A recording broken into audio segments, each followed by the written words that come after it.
Hey everybody, I just want to talk a little bit today about my love for God.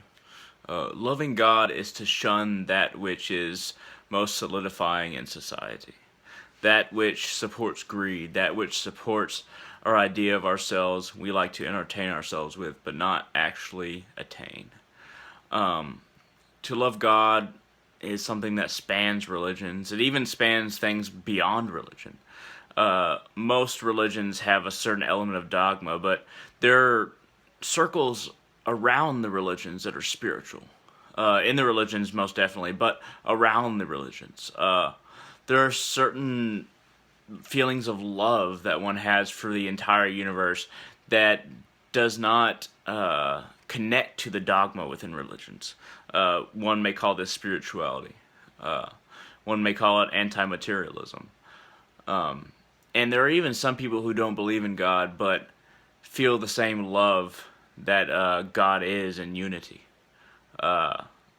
Politics, many aspects of politics, get close to this feeling of unity that is God. For I believe that we are all a part of God. Everything is a part of God. There's nothing beyond Him, since He is infinite. I wouldn't even necessarily call Him a He if I was being specific. More like an It, more like the All. But politics attempts to unify people in certain ways based on certain policies, so that they can be a front which is beneficial to all, no matter if they're liberal or conservative or libertarian or populist. But these are all attempts when it comes to politics, and a lot of the time it's just attempts when it comes to religion. This feeling of love for God, it's beyond all specific ideas. It's beyond any one book. An infinite being, an infinite reality cannot be bound within a single text. To think so is to be dogmatic, to love dogma and not what God is beyond the dogma. There's an old saying that if one is wrathful, he thinks God is wrathful. If he is loving, he thinks God is loving.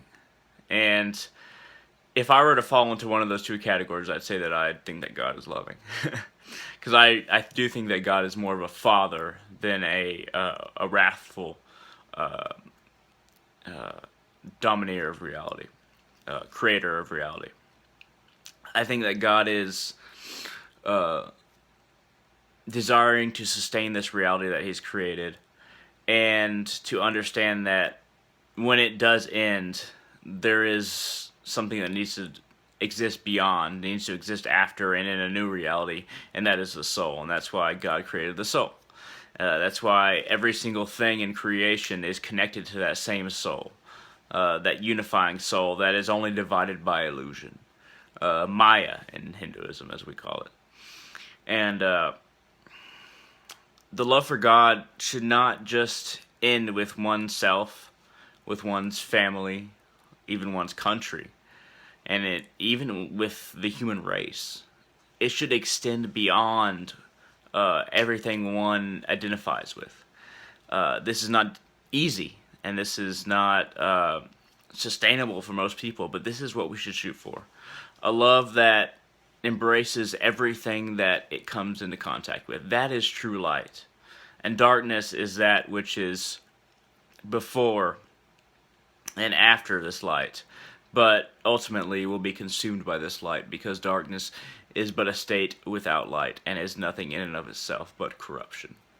And these are my words. I didn't take this from anywhere in particular, these last few. But God is beyond my comprehension. He is the eternal void beyond of what I know. He is that which is here, there, past, present, now, and center everywhere, but circumference nowhere, as Paramahansa Yogananda used to say.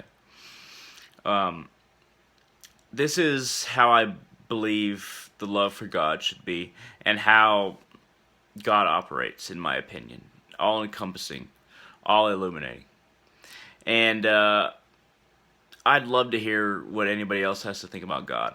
but this is how I think about God, just off the top of my head, and just in, the vagueness that I'm speaking in now, but also the all-encompassing love that I'm speaking of now.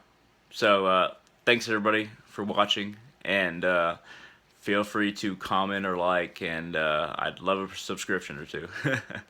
But thank you.